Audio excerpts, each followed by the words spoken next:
Tere!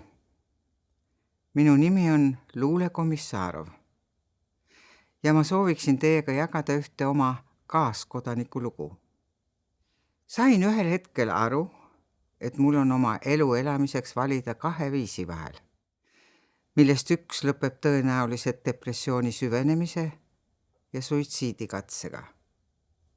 Siis tegin otsuse, et püüan end teadlikult suunata teisele teele.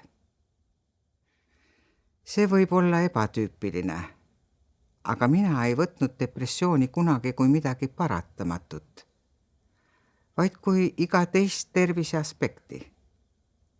Kui on kehas vähe C-vitamiini, sööd apelsiini.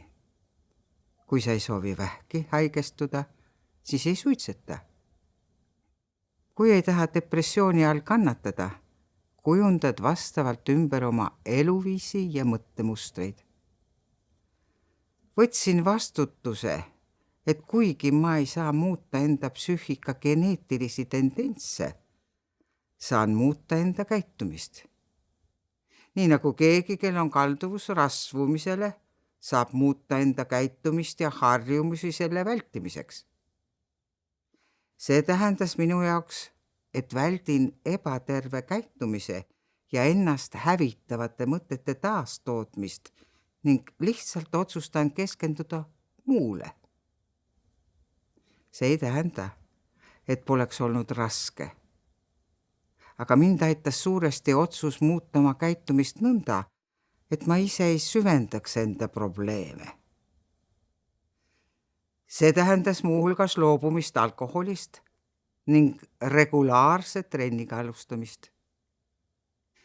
Minu jaoks oli see otsus ennast depressiooni süvendamisest teadlikult välja kasvatada, harjutada, töötada. Teisisõnu, ma kohanesin sellega, et kui on kalduvus depressiivsusele, siis ei tohi seda kalduvust ise toita. Ma ei ütleks, et mul pole enam kunagi depressiooniga probleeme. Aga elukvaliteet on pööraselt paranenud ja elutahe ning jõud 95% ajast olemas.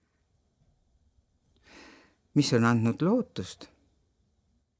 Teised inimesed, tuttavad ja võõrad, kes kannatavad või on kannatanud depressiooni all ning on otsustanud vähemalt üritada sellest üle saada.